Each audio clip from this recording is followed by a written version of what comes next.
Olá, amigos. Estamos iniciando mais um programa Esclarecimentos Oportunos. Lembramos sempre que o nosso programa é uma realização da Sociedade Espírita Francisco de Assis, que tem por objetivo a divulgação da doutrina espírita, e nós, para isso, nos baseamos nas obras fundamentais da doutrina, que são os livros de Allan Kardec. Conosco, como sempre, nosso companheiro Milton Felipe. Com prazer, alegria, pronto aqui para o nosso trabalho e aproveitar para saudar os nossos amigos, desejando-lhes que os bons espíritos nos ajudem sempre. Meu amigo Milton, vamos hoje atender mais um companheiro aqui que diz o seguinte: o que é que o Espiritismo diz sobre a existência de fadas, duendes, gnomos, elfos, sátiros, diabretes, enfim?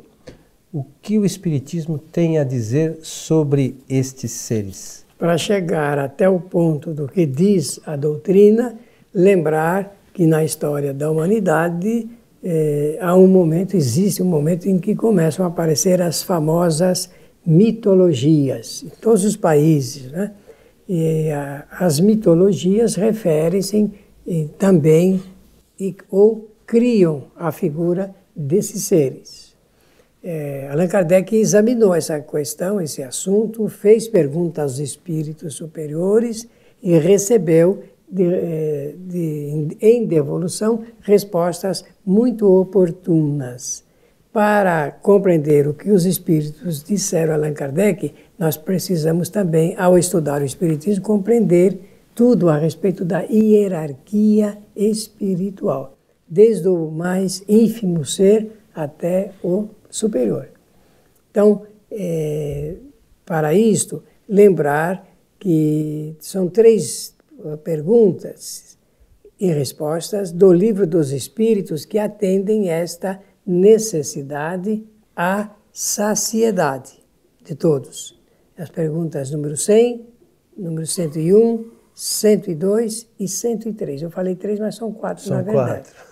4. Eu lembrei agora da 103. E é onde vai esse assunto ser enfocado. Na verdade, a 103 já vai falar da 9ª classe, né? Da 102 da 10ª classe. É a partir da 100 e a 101 que tem fala dos as espíritos. Características de toda... Tá bem. Porque essas perguntas, com essas perguntas, Kardec pôde dissertar e esquematizar a escala espírita, por ordens, assim, por divisão de ordens e também de classes, mostrando as características de cada classe. Então, é muito importante que nós vamos abordar sobre assuntos ligados a essa hierarquia, de onde chega a espíritos que determinam, que projetam, e aqueles que executam, e aqueles que, executando, também transferem parte dessas execuções para espíritos muito chegados à natureza, aqueles bem primários, digamos assim. Então, se entendermos isto, estudarmos e entendermos isto, fica fácil compreender os gnomos, duendes e fadas, conforme Kardec quis, e é importante isso daí. Se perguntarem, existem? Existem. Mas que tipos de espíritos são esses? São de uma escala superior? Não, eles são espíritos de escala inferior. Tanto que Kardec vai agrupá-los nas características de espíritos levianos, aqueles que se comprazem com jocosidades e brincadeiras e tudo mais.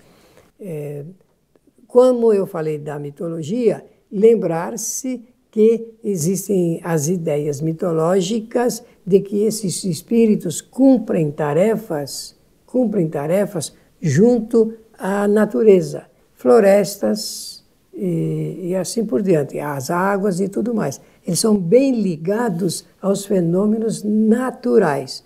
Vou repetir, porque daqui a pouco nós vamos entrar na linha paralela de um outro estudo que é importantíssimo e que nós não temos dado a devida importância.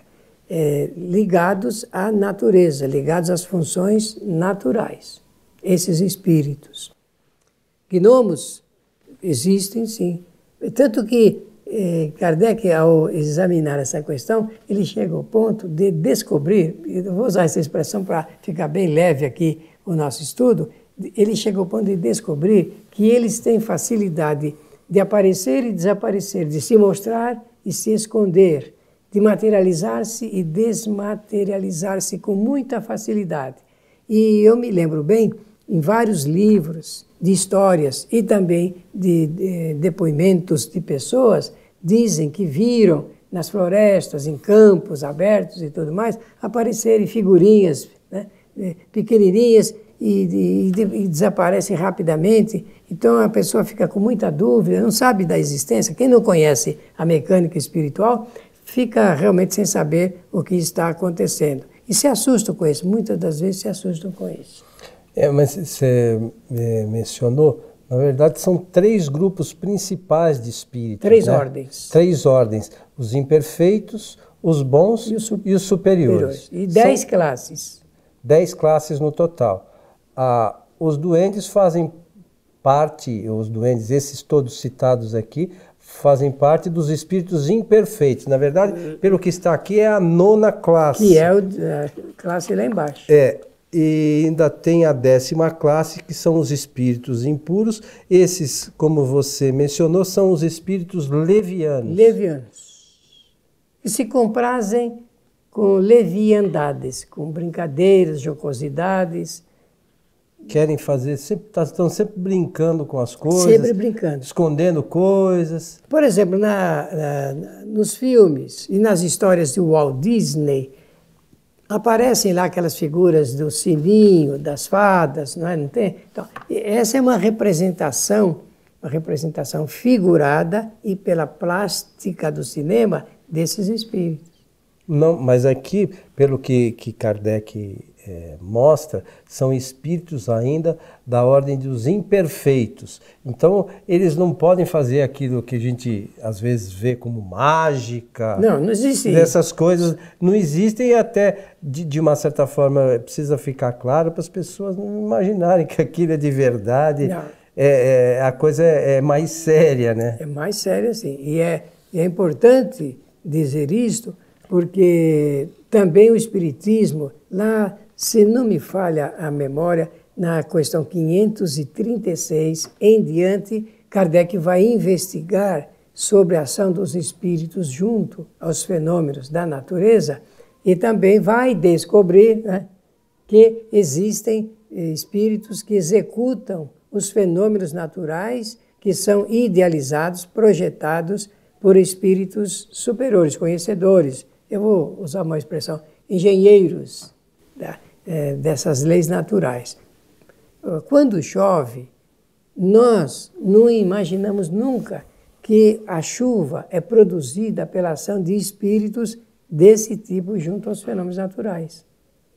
Porque qual é a ideia que a gente faz da chuva? Perguntar quem é que faz chover? Eu não posso dizer que são só as leis da natureza, porque aí eu serei materialista.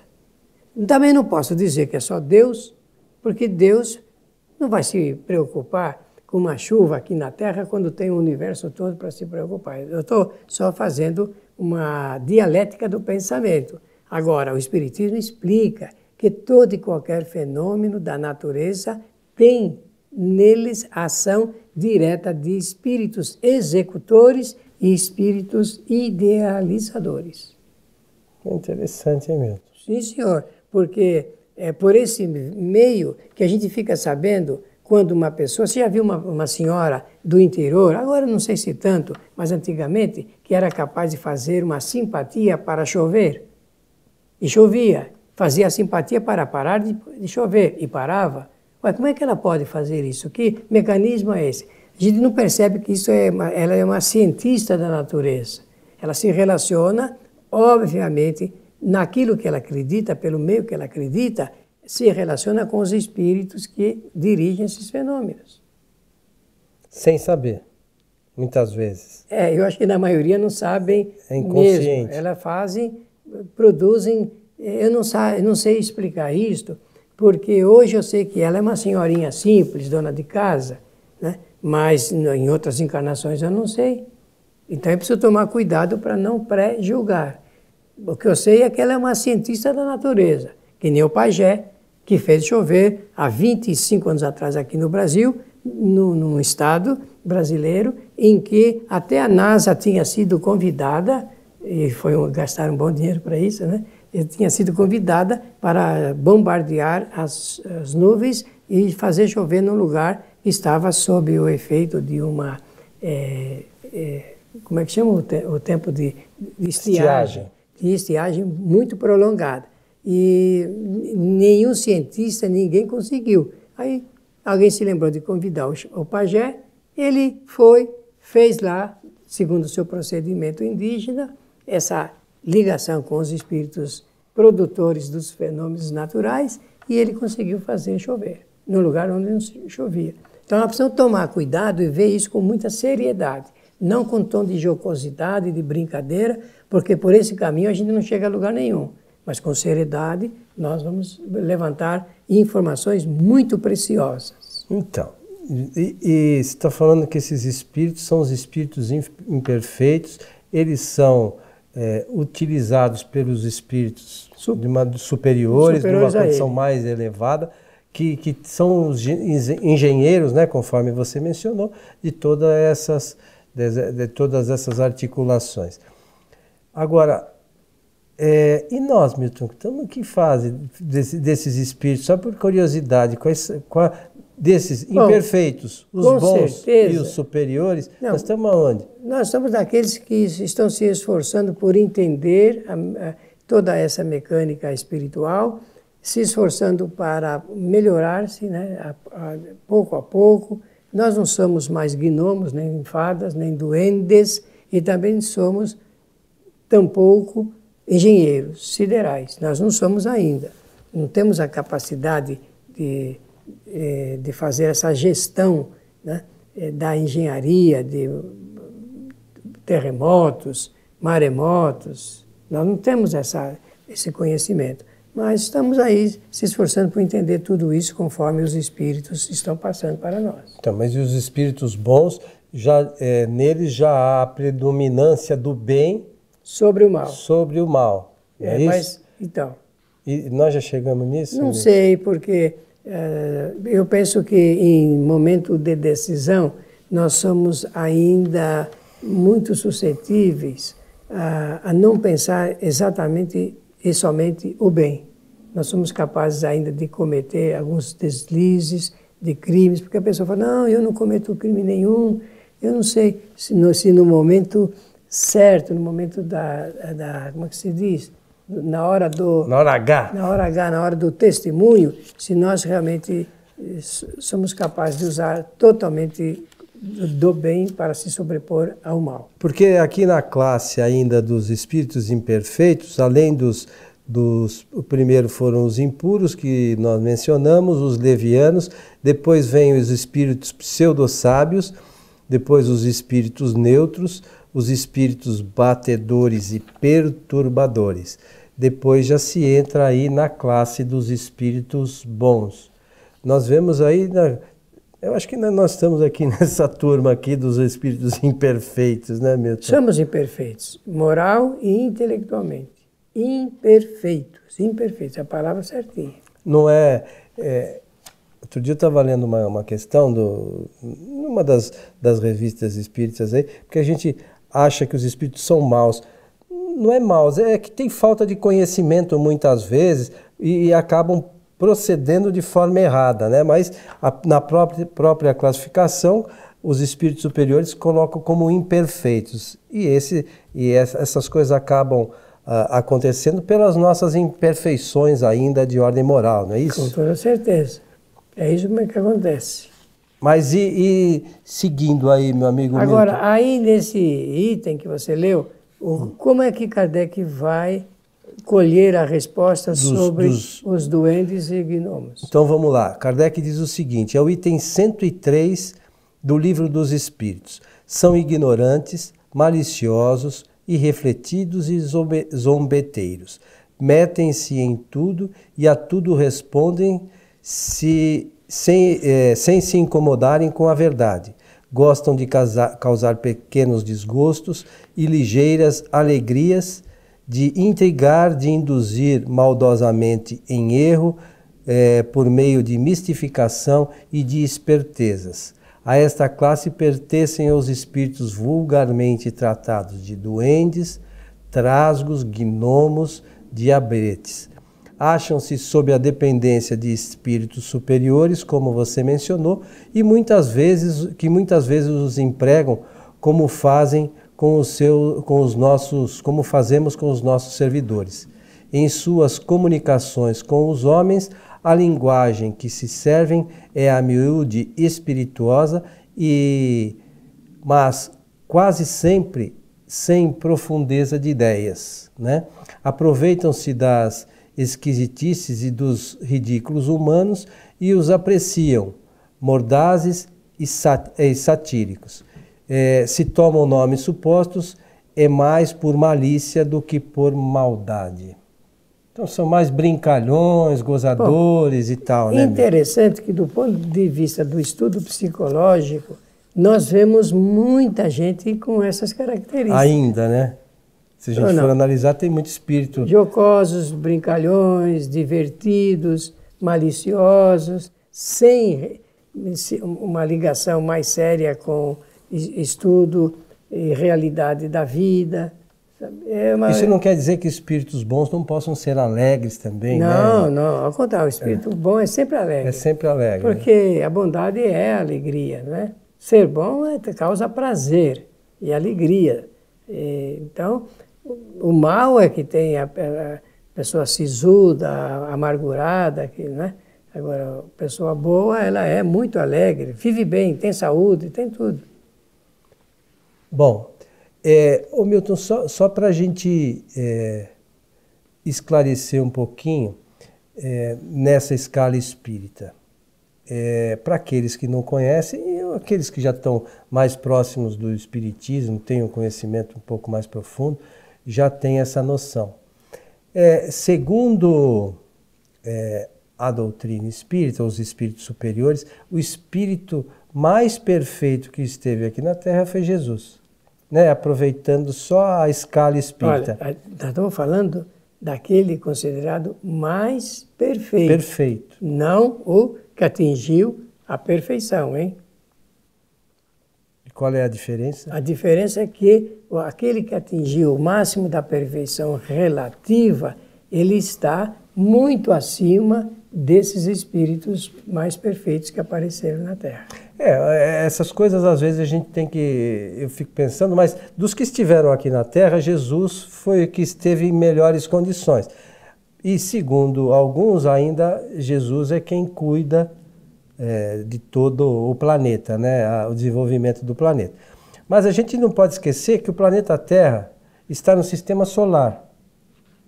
E nesse sistema solar deve ter um espírito que é responsável por ele, que por sua vez está na Via Láctea, que deve ter também um espírito que é responsável por ela. E assim sucessivamente no universo devem existir muitos espíritos com a perfeição relativa muito mais abrangente, muito maior que Jesus. Então Jesus também está em evolução. É exatamente isso por isso que eu falei, fiz aquela menção. Então, se a Via Láctea tem, conforme o que dizem os cientistas, mais de 100 bilhões de mundos ou estrelas, podemos imaginar a quantidade de espíritos que cuidam cada um desses mundos? É algo a se pensar, né? Uma outra questão, só para a gente encerrar o nosso programa, estamos no final. Num dos nossos programas, não sei se nesse no início, mas enfim, Jesus já era um espírito perfeito quando da criação da Terra, lá atrás.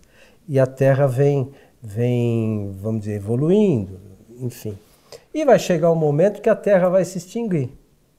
Então, tem algumas vezes, alguns espíritos trazem algumas mensagens, a Terra vai acabar.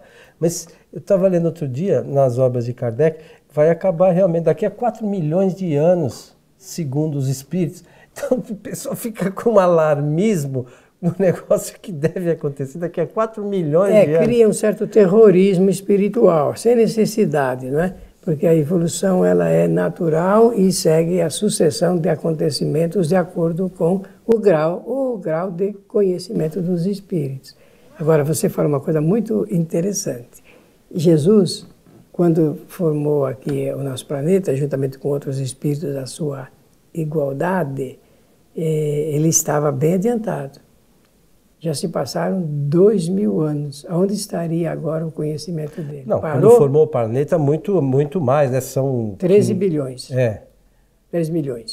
Então, já era um espírito adiantado. Imagine quanto ele caminhou nesse período. E né? nós ficamos imaginando ainda ele contando historinha. Pois é.